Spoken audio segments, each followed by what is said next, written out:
apa namanya, dan saya rasa juga jangan seluruhnya kemudian tertarik kepada pendidikan yang dalam tanda petik orang sekolah.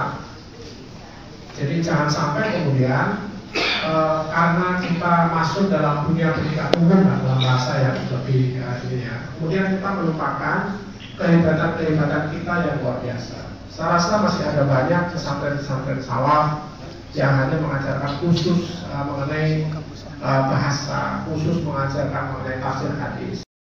Apa namanya, dan saya rasa juga jangan seluruhnya kemudian tertarik kepada pendidikan yang dalam tanda petik orang sekolah.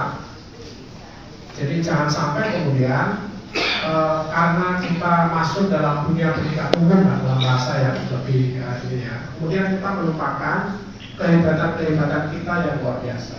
Saya rasa masih ada banyak pesantren-pesantren salaf yang hanya mengajarkan khusus mengenai bahasa, khusus mengajarkan mengenai tafsir hadis, khusus mengajarkan, dan ini yang saya rasa perlu disentuh juga oleh kebijakan-kebijakan Kementerian Agama. Jadi oleh karena itu maka